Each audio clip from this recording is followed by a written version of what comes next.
basically, I have been very lucky to work in a couple of fairly tech kind of startups or young companies. I ran marketing for Tejas Networks, which is filed for IPO and it's going to go IPO very recently. It's founded by a PhD from Caltech, Dr. Kumar Sevarajan. And so I guess that's kind of where I come from. I currently run another fairly deep tech company. We do life science analytics. So pharmaceutical companies, they come up with a molecule. And from being a molecule to being an actual medicine, it goes through multiple phases of drug trials. And during each and every process, terabytes and terabytes of data get generated, very complex linear data with extraordinary level of correlations. So we do the statistical analysis for large pharma companies to make sure to help them with mainly the FDA, Food and Drug Administration, and other areas. It's not a startup anymore. It's a fairly large company. It's a New York/Bangalore-based company. I run the operations for them. On the startup side, I tend to be more conservative, more bootstrapping, be very cautious on raising funds, push it out as late as you can, tend to be more academic and deep tech is what my preferences are.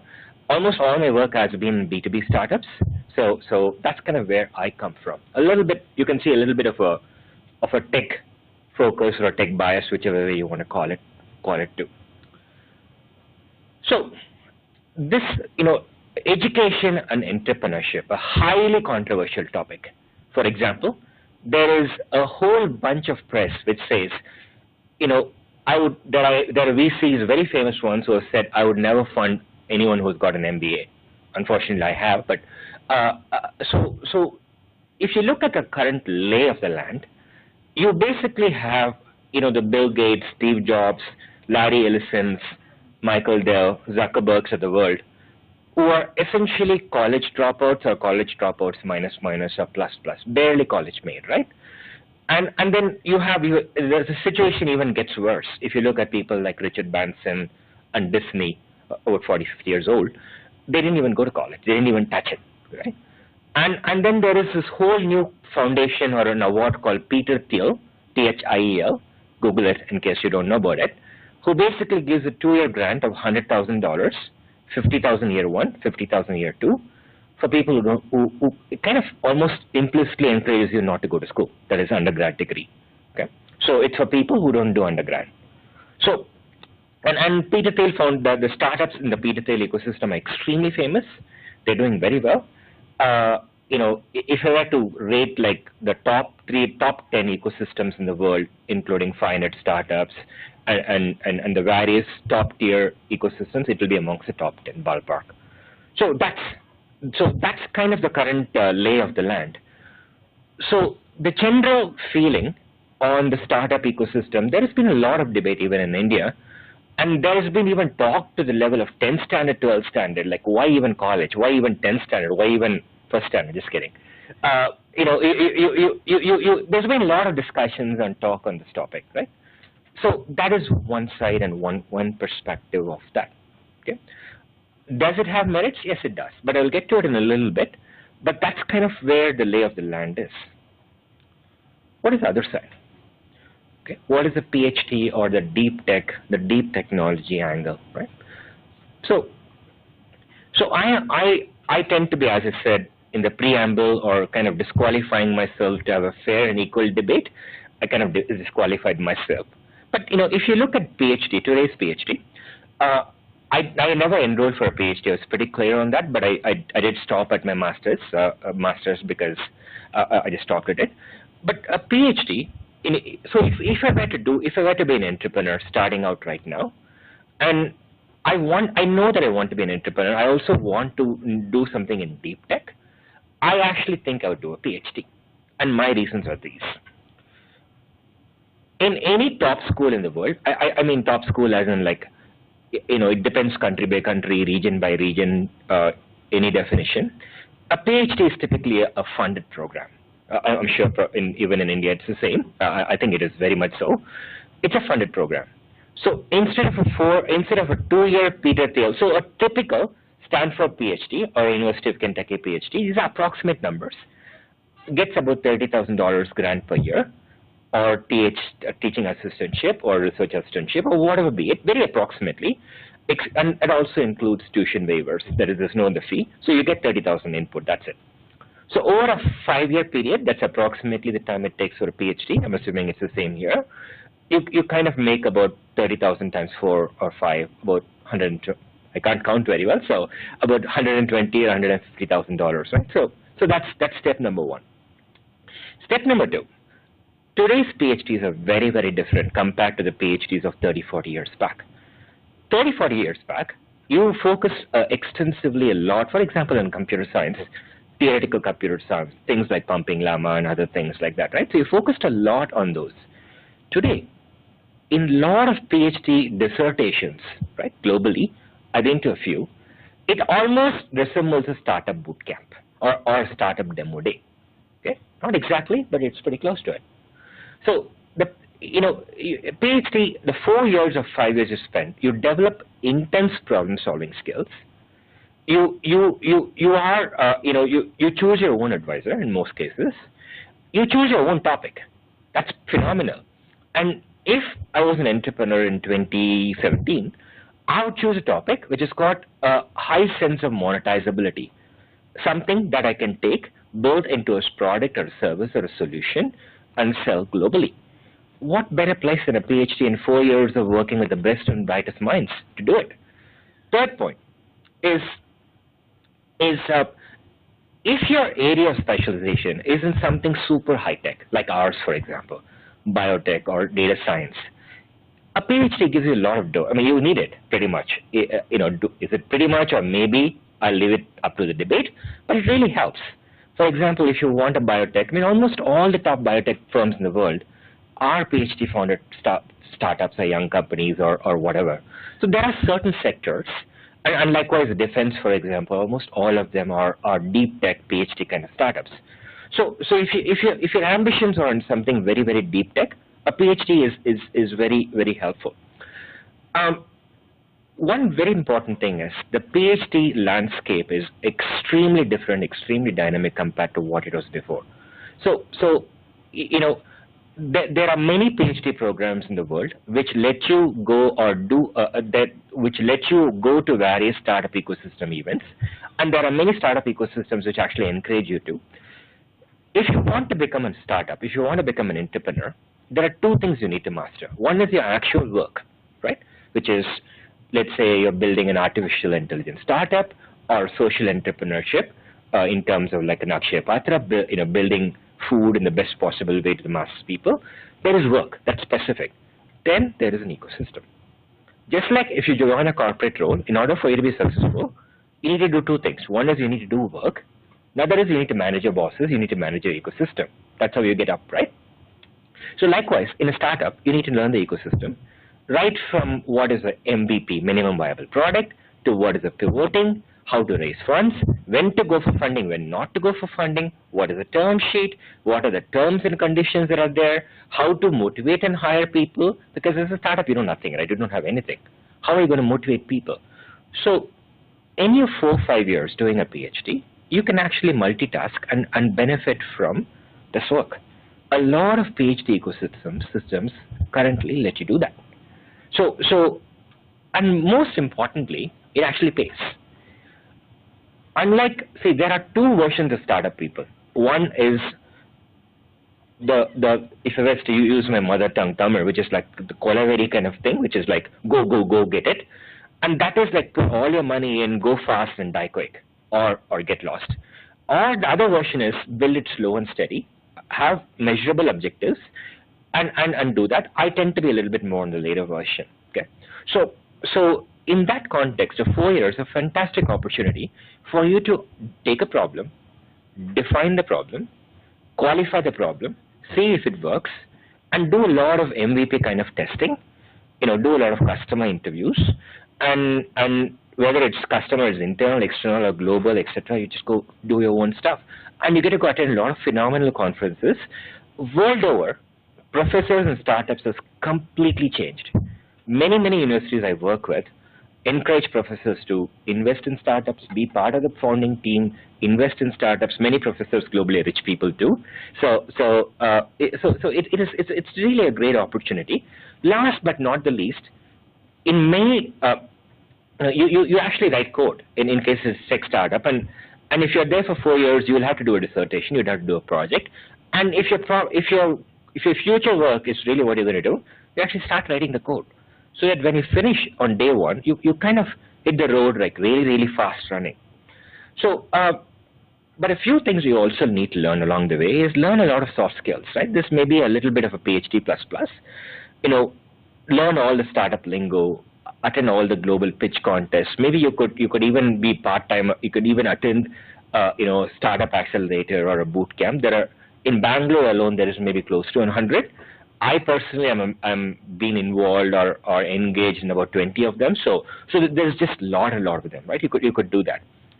And it's almost like choosing a topic, a PhD topic, and being a PhD is almost like being an entrepreneur in residence. If you were to talk the startup lingo, where you get to be in a part of a fantastic ecosystem for 4 years, 5 years, 6 years, and you get to build and refine an idea. How cool does it get? A third additional huge value is your PhD ecosystem is full of deep tech coders. I can safely say this on his behalf, on Xfinity's behalf. Any company which has got good coders enjoys a vastly improved, better valuation, better terms and conditions compared to having MBAs or anything, or marketeers or anything. Coders are the people. So where better place than a PhD or 4-year program for you to bookmark. Hey, this guy is cool. He is a good coder. Find him. 3 years later, you can hire him, right? So companies like, for example, let's not forget, right? The most important software we all use is Google, and the PageRank algorithm is basically a PhD work, right, by the Google founders. And I personally have been lucky enough to work in one startup in India, a global role, but in India, Tejas Networks, which is an optical networking company, which basically helps you multiplex and demultiplex data so that you can transmit over optical waves, right? I've also seen a similar phenomenon. Another thing, when I compare Indian startup ecosystems against, I'll finish it, in say Malaysia or Singapore, I see a lot of them having a lot more PhDs in their role. For example, one of the finest startup accelerators in Malaysia, it's actually a PhD program. So there's a lot of that. So I'll skip on my own experience, but essentially I did do my master's work, and I did use a lot of the code associated with that in basically dynamically reorganizing a database to do a startup. It didn't go anywhere, unfortunately, but I still did that. Specific inputs. I already gave this, but I'll just close it with this. It's like, take a real problem. Any startup is about taking a real problem and finding a commercial grade solution. The word commercial grade is extremely important, because if it's non-commercial, it just won't go anywhere, even in the social enterprise world. Attend a few entrepreneurship classes and refine your PhD. Make yourself a PhD plus startup. Focus on executability, extremely important, and bookmark people. The ideal would be if your PhD dissertation almost looks like a demo day presentation, like a Microsoft Accelerator or a IIIT Bangalore demo day. Nothing like it. Thank you. So thank you very much for that very interesting talk. I really like your tagline. It should look like a demo day. My question is somewhat of a repeat of what we asked Mr. Singh also. What do you see as a short-term versus long-term, timeline with respect to a startup versus doing a PhD? For example, you look at the planning a PhD like a demo, you put smart people, and you work on coding, right? So by the time 4 years, 5 years pass, technology grow like anything, right? So what are your views on that? Sure. Once again, I say this, right?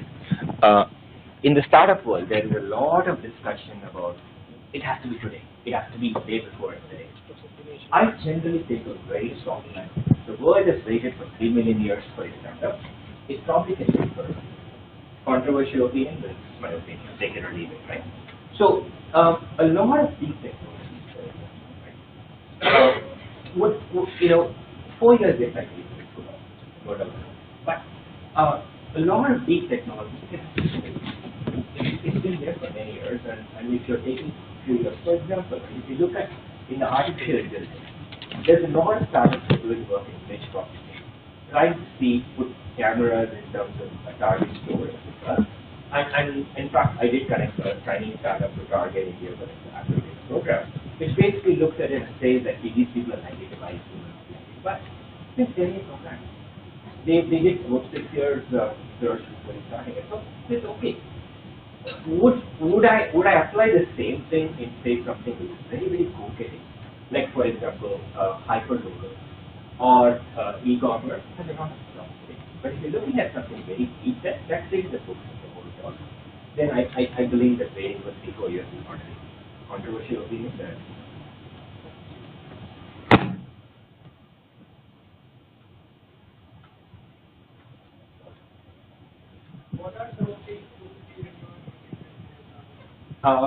I have personally invested in only one startup. I generally am not an investor, so maybe I'll hand it over to him. But a few things that I know that investors look for. One is the quality of quantity. There again, the more deeper technology you have, the better chances you have. And their execution capacity. I think again the situation depends on when you are. 2 years back, there's probably a more capability for you to get funded with a good quality stage and so forth. Now I think it's actually you want to see people doing something, making a capacity, there should be some traction. So there should be like X customers, X partners, and so forth. The third thing is business model, right? Your input should be greater than the output, right? And it should always be greater than output. And if it is not for a certain period of time, how do you catch up? And the fourth thing, remember almost every investor, professional investor looks for a hockey stick. Right? So they want to put money in 10 rupees or $10, $10,000, $10,000. At a point of time when the company is going, how about you do that? So you want to, I also, fifth thing I would do is, I would also qualify myself to figure out whether I really can handle it.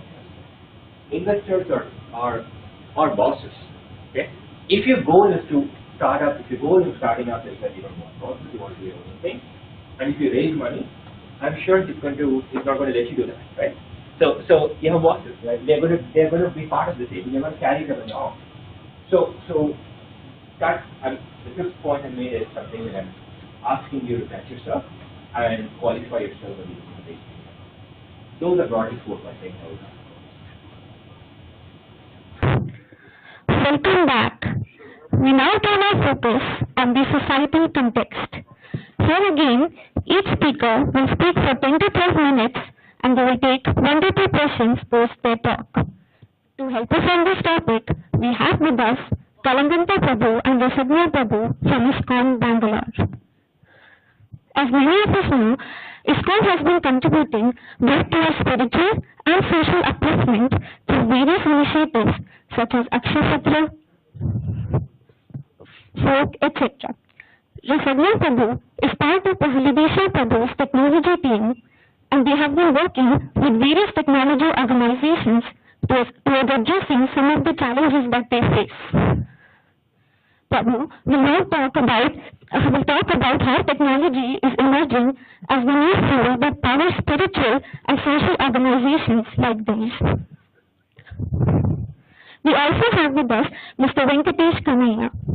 Mr. Venkatesh Kanaya is a senior editor and IIIT International Journalism Fellow with wide-ranging experience working at news agencies, print outlets, and online publications, including United News of India, The Financial Express, Business and Political Observer, City.com, Email India, and MSN India. As a IIIT Journalism Fellow, he has been mentoring and training journalists on the theme of right to information and e-governance. Mr. Venkatesh Kanaya is now at Janagra, focusing on iPayTheGuide.com and iChangeMyCity.com. We also have Mr. Mohan Kumar. Mr. Mohan Kumar is a professional turned serial entrepreneur. He co-founded Trusted Technology Solutions Private Limited and iAccept Software. His venture ensures identity traceability and authentication, thus offering means to verify the track record of the individuals providing the service and avoiding impersonation. Until recently, He is also the General Secretary of the National Association for Blind. I now welcome the panel.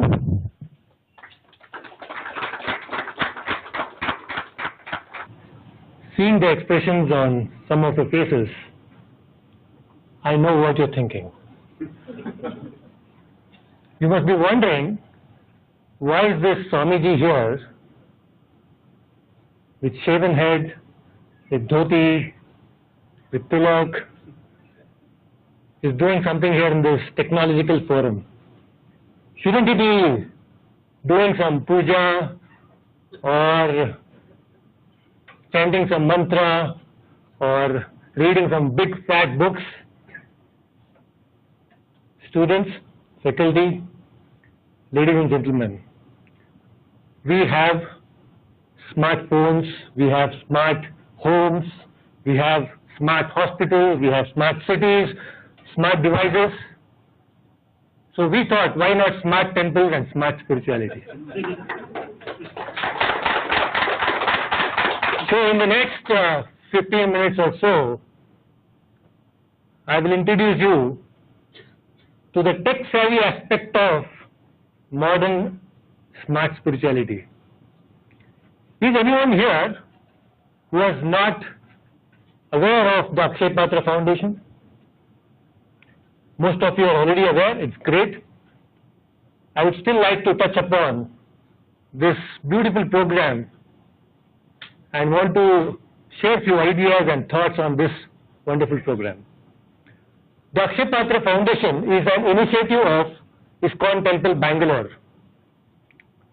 It is one of the largest midday meal programs in the world, feeding 1.6 million children across 11 states in more than 13,000 schools in India.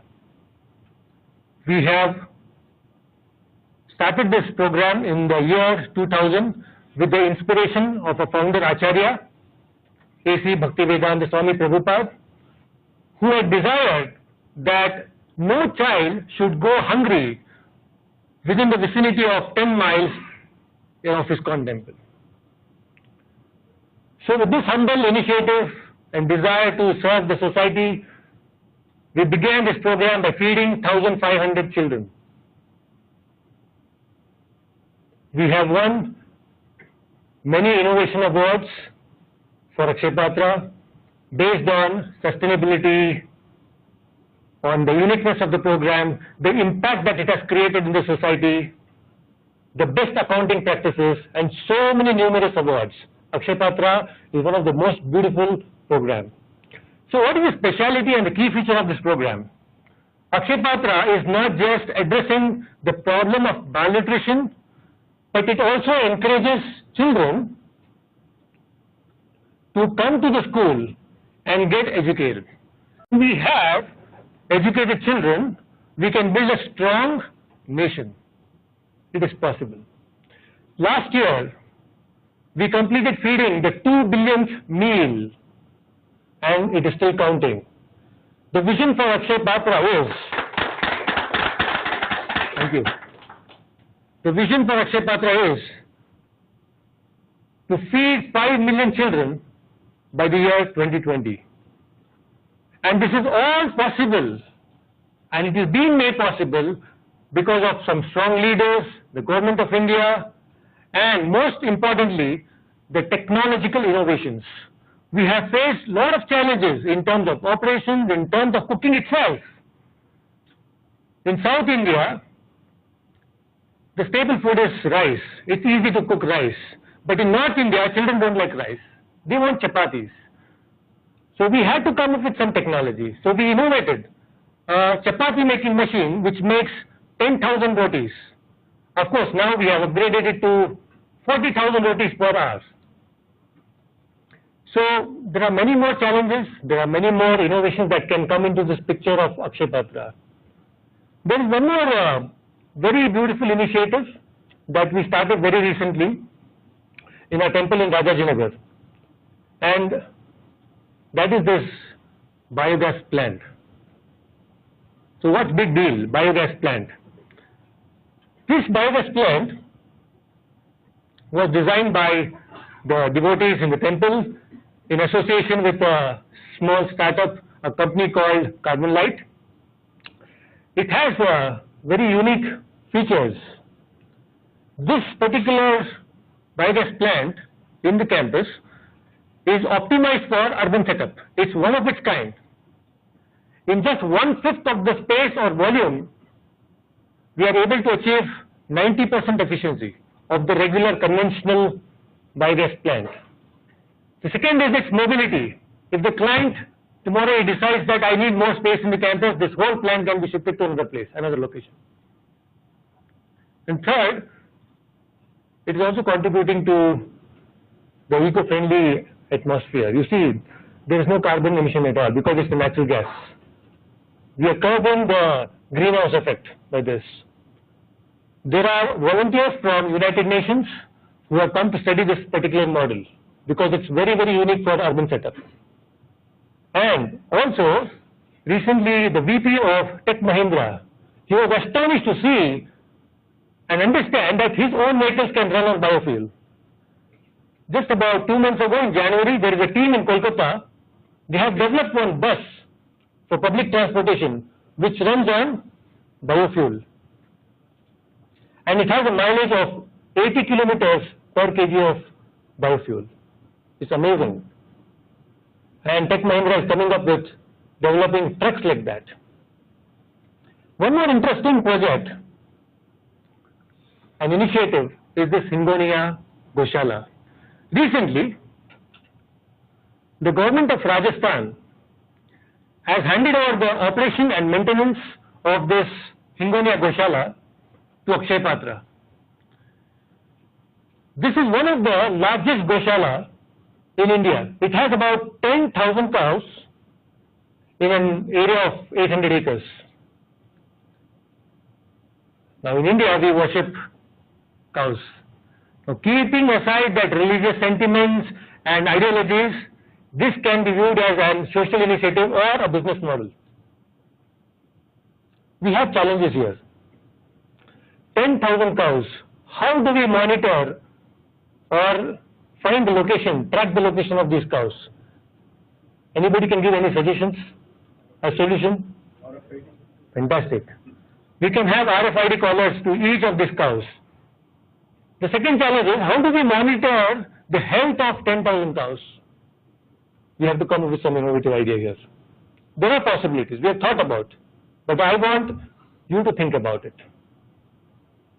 And the third challenge is, how do we milk so many cows? Even if we take just 30% of the cows to be milking cows, that makes 3,000 cows. There are automated systems available in the market, but in an Indian setup, can we come up with some innovative ideas? Is it possible to develop a process or a system where we can milk so many cows at a time? We are expecting that this particular project can generate 80 tons of biofuel, which can be bottled, which can be used later for cooking, so many other purposes. The same biofuel can also be used for running the Akshay Patra vehicles for distributing the food to the schools. And not just that, the most interesting part of this is, the waste of this plant is tons of organic manure, which can be used for agriculture to produce organic food. And you all know organic food is very healthy. So it can be seen as a business model. It's a fantastic model actually. Now going back to the smart temple aspect. Temples have been the source of inspiration for ages. And in ISKCON temples across the world, we are trying to inspire people to understand the scientific scriptures and help people to inculcate this godly culture.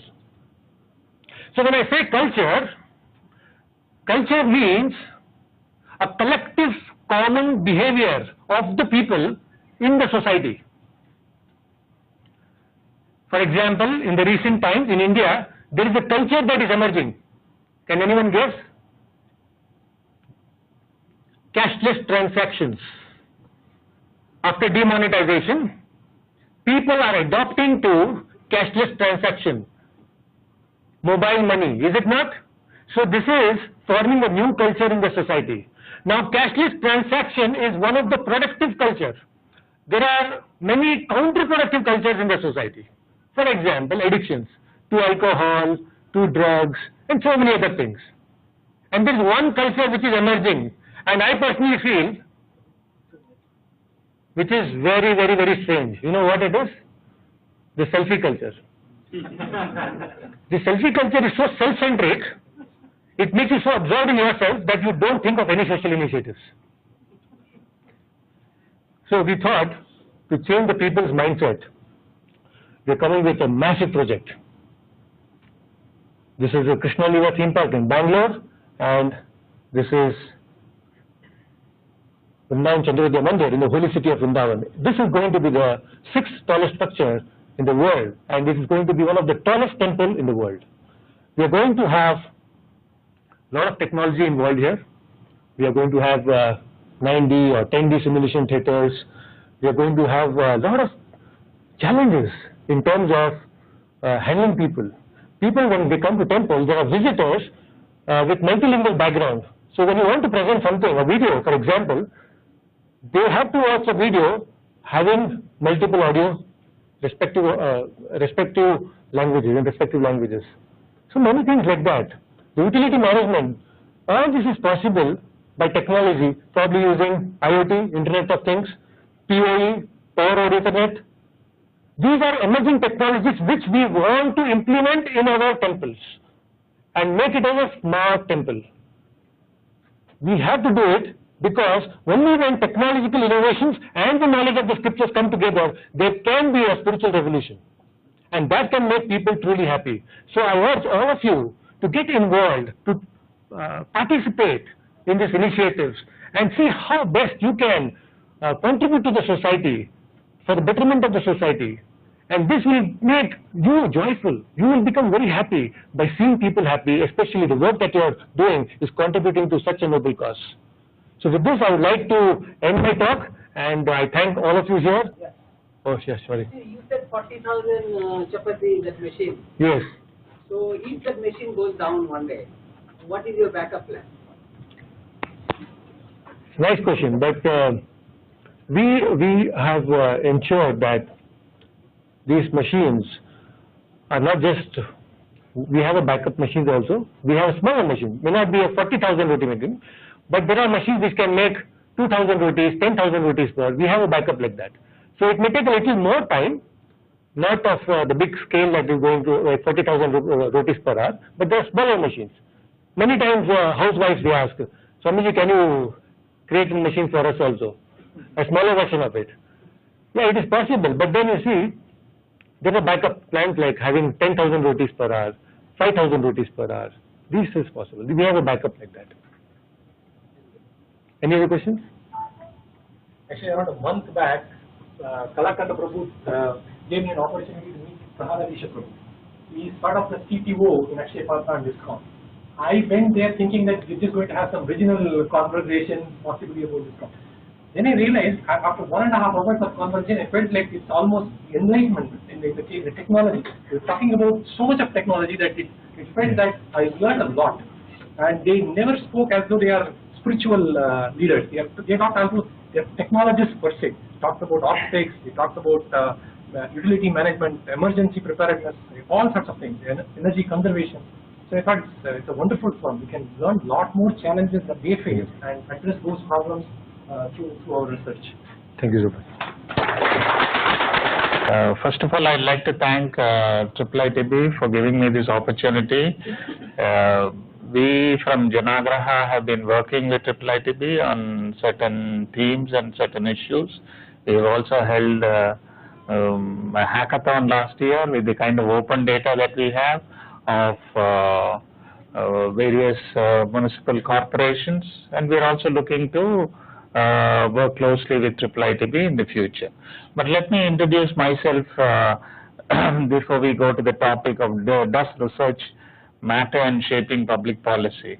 So I am a journalist for around last 20 odd years, spend most of my time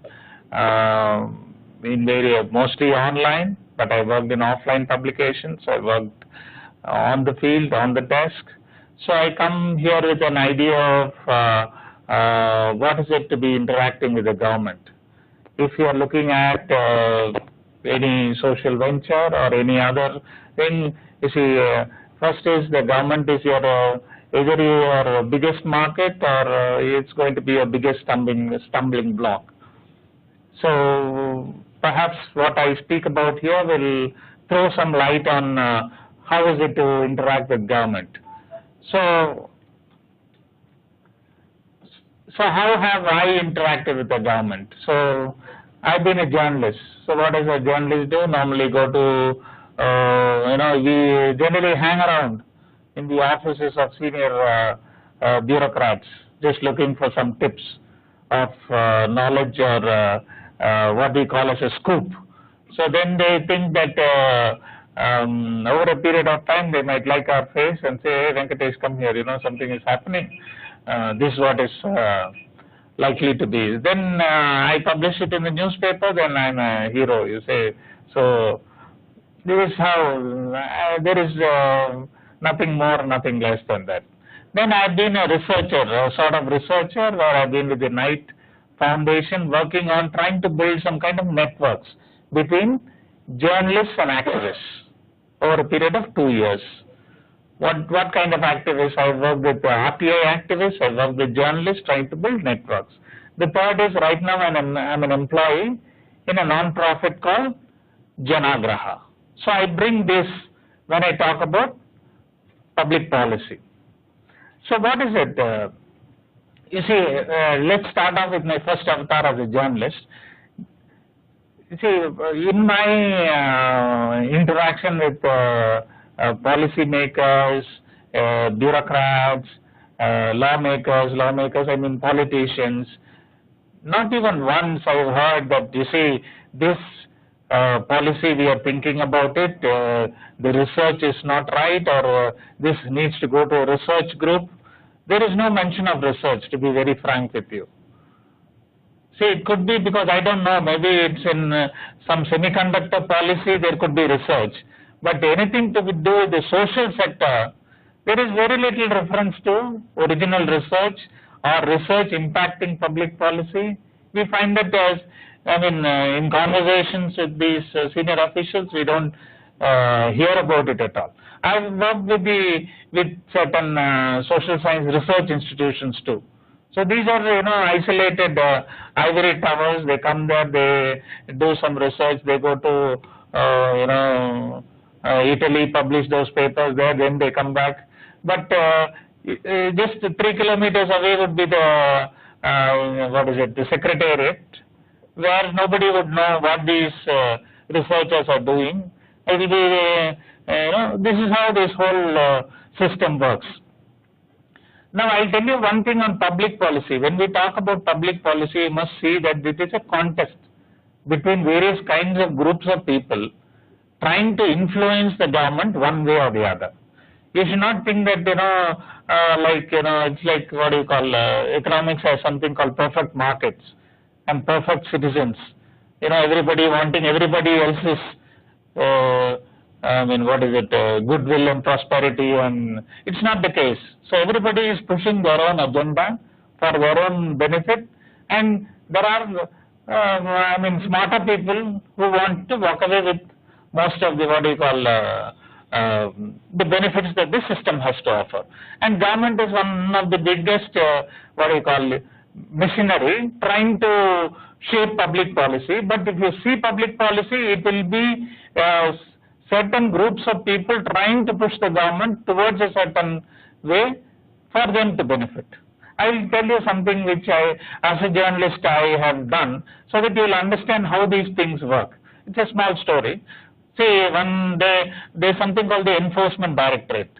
You might have heard of it. They do these raids and all that on, and this is one beat which has been allotted to me. I've been going to that office for almost 6 months. The deputy director even refused to see me. Only he just walks past me and says hi. One day he says, Venkatesh, I need to speak to you. oh, that is the biggest thing that I've achieved in my career. He wants to speak to me. Okay, let me go meet him. So he calls me, and then we have endless cups of coffee. He doesn't tell what he wants to tell to me. Then it comes out that he says, you see, have you heard of this policy? I said, I know this policy. It's about some import-export policy. So it's called DPEP or some, some import of some equipment, how it is given some benefits and all that. There is something going on in this policy. I want your help. So I was then in Financial Express, and that was then one of the bigger papers. Now it is not. Then he explained to me. He took for 5 hours to explain the problem to me. Normally, it was very simple, but then it took me such a lot of time for me to understand the ecosystem. The story is there are some groups of people, some import exporters, bogus companies who are very powerful in Delhi, who have passed this policy, and they are just making a killing out of it. Yeah. Now there are a certain set of honest bureaucrats who are fighting this game. Then they catch hold of somebody like me in some backwater and plant this story that how is this going to. He told me, then I understood the story. He gave me all the files. I took down all the notes. Then he said, just wait. Let's release this at an opportune time. Now what is the opportune time according to him? He had already, this is the way public policy works. They have already fixed up on MP. This report will come, this MP has to throw it on the table, telling that in a public hearing, telling what is this nonsense, how can these hundreds of crores are being stolen and government is not looking at it. So then I write the report, somebody picks it up in Parliament, somebody picks it up in the standing committee. Then based on this, the ED conducts a raid, puts documentation that this is a false project, then the law is changed.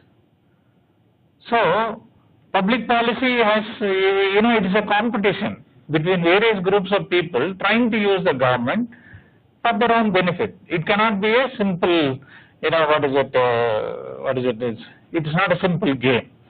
Then what I found is, you see, either between research institutions, bureaucrats, politicians, bureaucrats and politicians run the show. Research institutions are, relegated to the backwaters somewhere.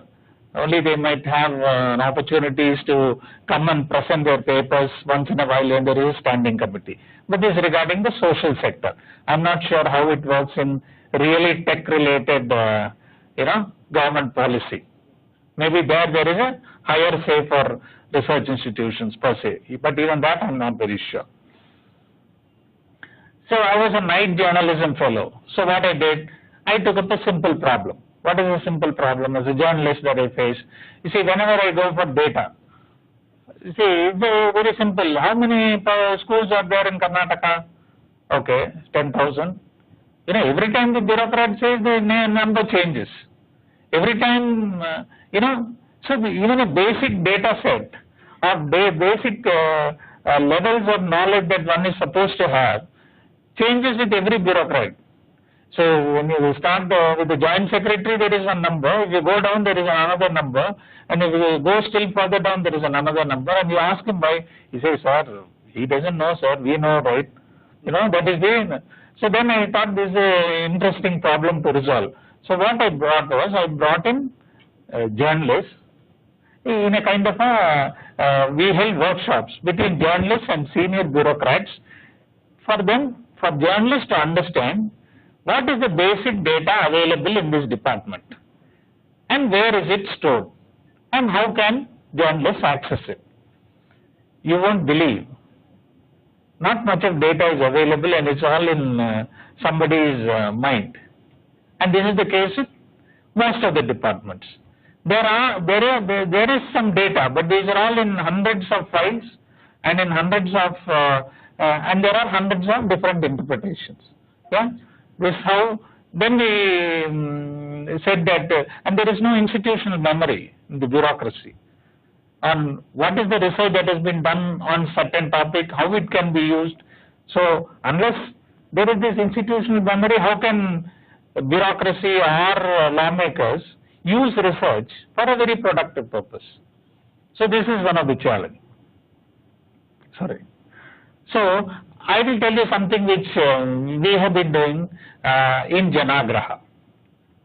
See, for example, we run a platform called I Change My City, and we run this thing called Swachhata. Now, when we are interacting with the government, you must understand one thing. They have after all, it is like approaching a customer. You must understand what is their pain point. Their pain point is tendering process. You see, they have to generate reams and reams of data, reams and reams of paper, just to hire one developer, just to hire one project, and that is a pain point for them. So what we went and told them in, as far as I Change My City or Swachhata app is, hey, we'll do this free for you. When you tell that it is free for them, they don't, all the bureaucratic processes are set aside, because anything free can be taken by anyone without any, there are no queries which the finance department can raise. How did you spend this money?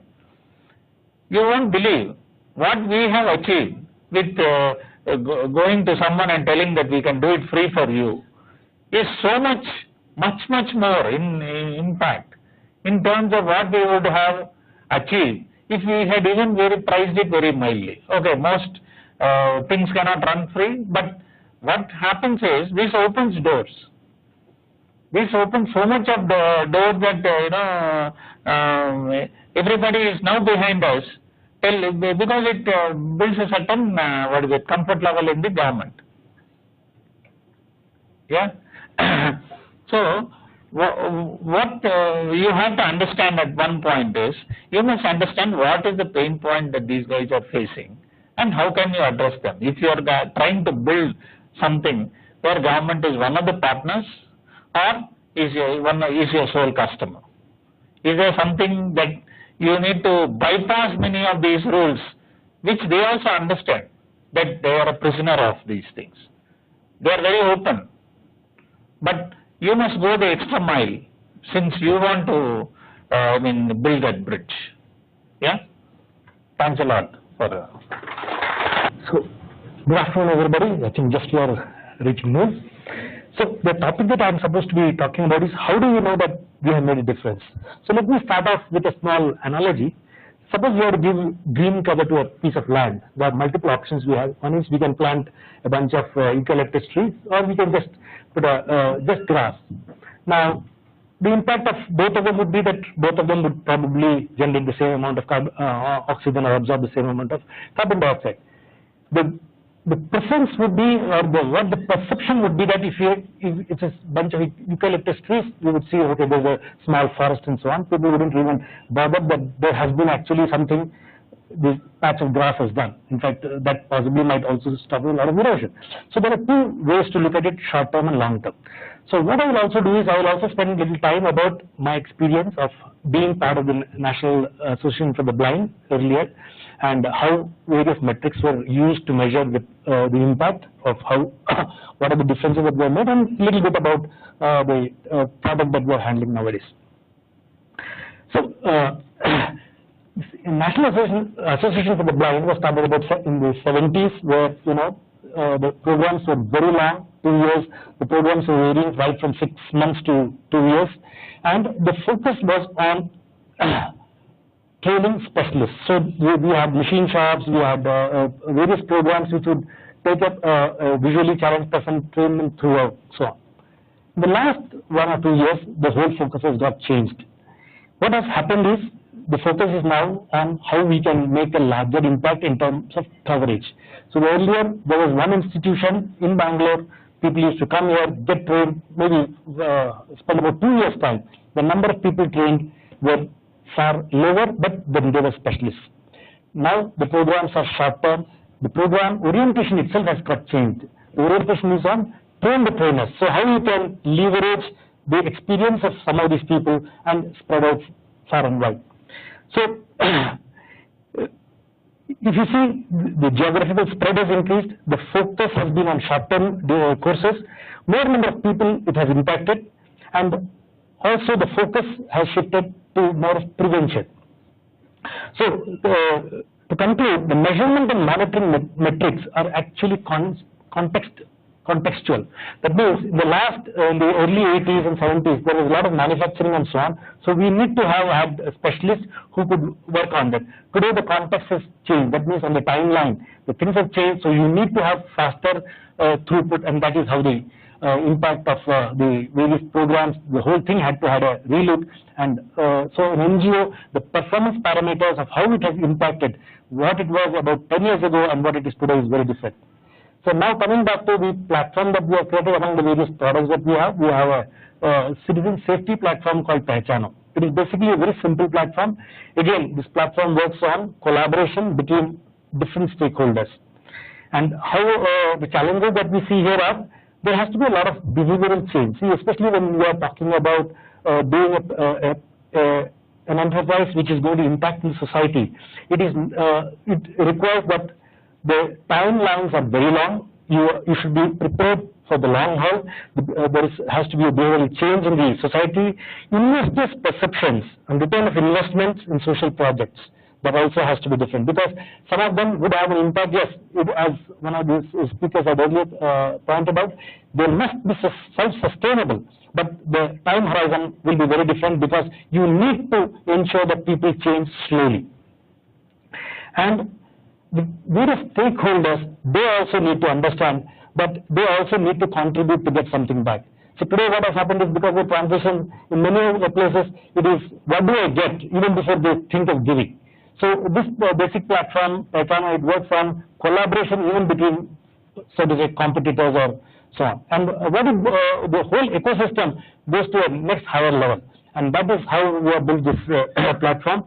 The measurement of impact for this would be how many number of artisans have been covered in this project, how many, it could be as simple as how many downloads have been there of this application, or how many employers have joined, because it may not translate to an initial monetary term in the short term, but in the long term, once people are all covered, it automatically gets translated to money terms, because there's a huge amount of data available which can be used for multiple purposes.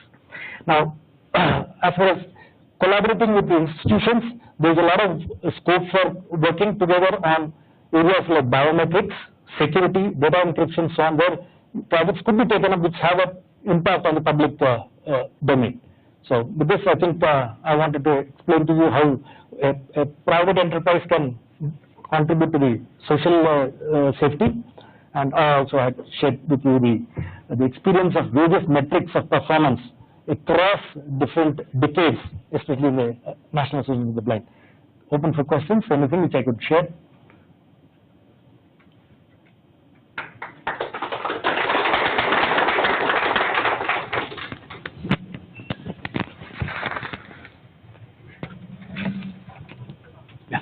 Question. I think it's a general question just to all three panelists. So the thing is, as academics, we are not just interested in the technology. I mean, technology is very much focused, but primarily we are interested in the science or the underlying principle of models.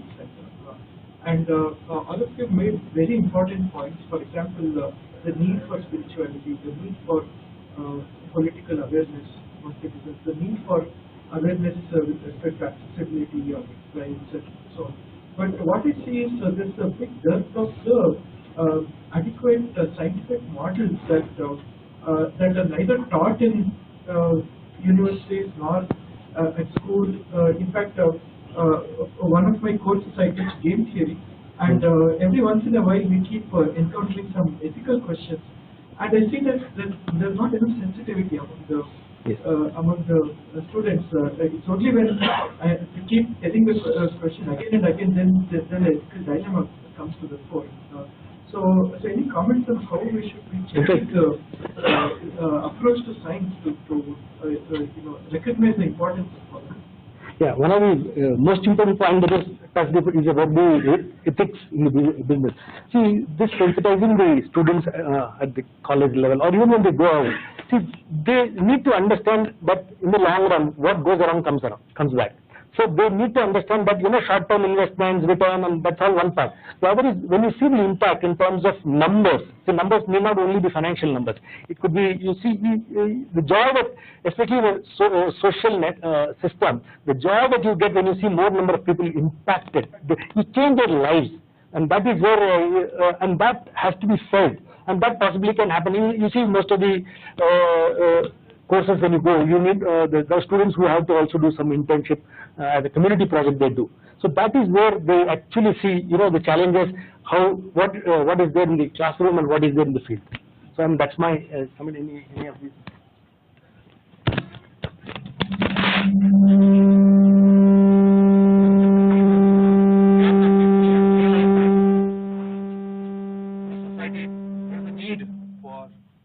That ethical values, but in today's world we also need to introduce this technological innovations also.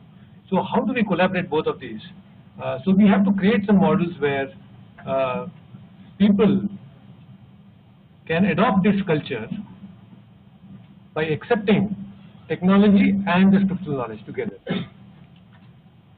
There are certain models that we are coming up now which are very interactive in nature using technology.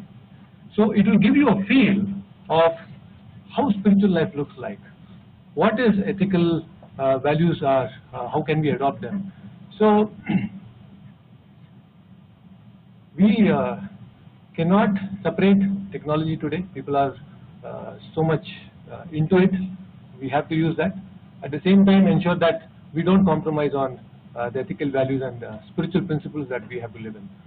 So a long way to go. Maybe such projects where we can, through edutainment, you educate them through entertainment, will really help the society, and we can bring in change in people's lives.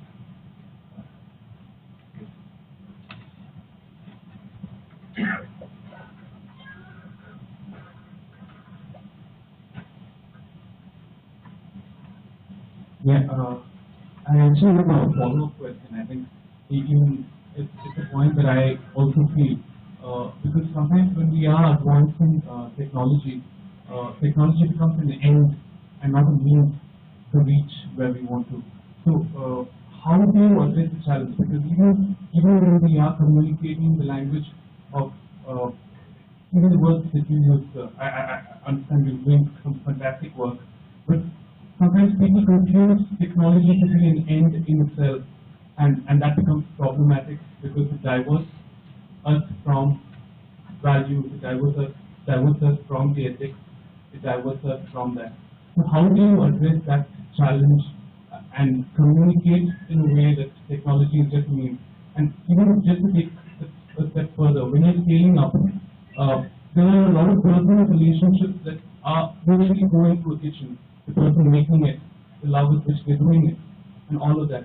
So when you are scaling that, how does that affect the interpersonal relations, or is that something that? So there are two sets of questions: technology is a means, and while scaling up, does it affect the interpersonal relations that you seek to build or that you seek to create?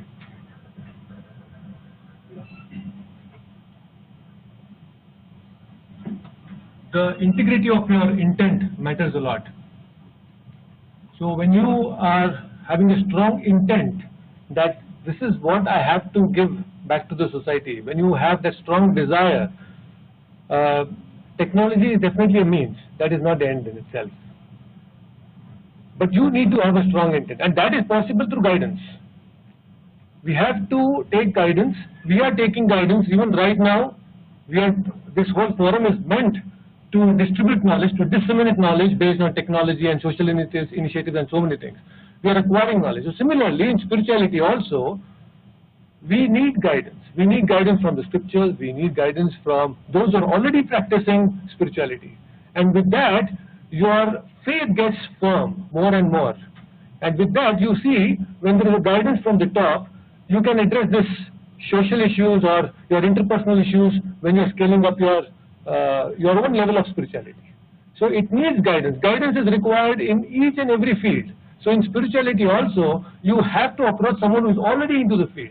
That will clear a lot of your doubts, a lot of your questions. So you can always approach, you can see where best you can get your answers for your such questions. You approach, you have to be inquisitive. Your inquisitiveness will bring you to ask some fundamental questions like this, and there are people who are already practicing, and you can ask them questions and get clarified, and you can work towards making your life and others' life much better situation. Yeah.